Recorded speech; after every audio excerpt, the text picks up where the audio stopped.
Elle assure d'abord l'alimentation de la population européenne. Ensuite, elle assure aussi le maintien de l'activité dans un certain nombre de régions, comme on l'a vu. Et enfin, elle maintient un modèle agricole en Europe qui est à base d'exploitation familiale, qui utilise de la haute technologie. Et ça, c'est assez exceptionnel dans le monde.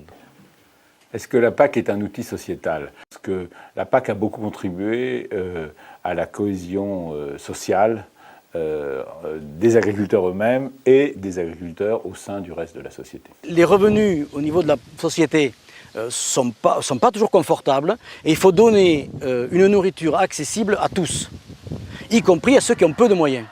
Alors la PAC évolue évidemment parce que la demande de la société évolue. Et la demande de la société, aujourd'hui la production est acquise pour tout le monde, y compris la qualité de la production. Quand la pensée écologique s'est développée, ils n'ont pas su s'en saisir. Ça venait plutôt des villes, ça venait plutôt du monde féminin, du monde protestant. C'était des cultures qui étaient différentes des leurs, qui ont construit cette nouvelle représentation du monde. Et cette nouvelle représentation du monde nous a fait petit à petit mesurer les pollutions des rivières, etc. On s'est rendu compte qu'il y avait des trucs qui n'allaient pas, d'autres qui allaient d'ailleurs bien, etc. Et le monde paysan, il s'est adapté en fait, en grande partie. Souvent, ils ont fait des gros efforts, ils polluent moins pour le dire avec des mots simples, mais ils n'ont pas su construire le discours qui va avec, c'est-à-dire ils l'ont vécu en reculant. Et ils l'ont vécu comme au fond si on les agressait dans ce qui était leur cœur de métier, c'est-à-dire produire avec des traditions héritées, souvent familiales, des techniques modernes. Et c'est une des grandes questions de nos sociétés, c'est comment à un moment reconstruire un projet paysan qui fasse rêver à la fois les gens des campagnes et les gens des villes.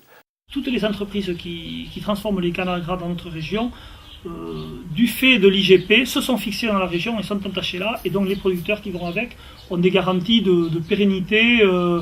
Bon, ce ne sont pas les entreprises qui demain vont délocaliser. Le foie gras du sud-ouest ne peut se produire que dans le sud-ouest.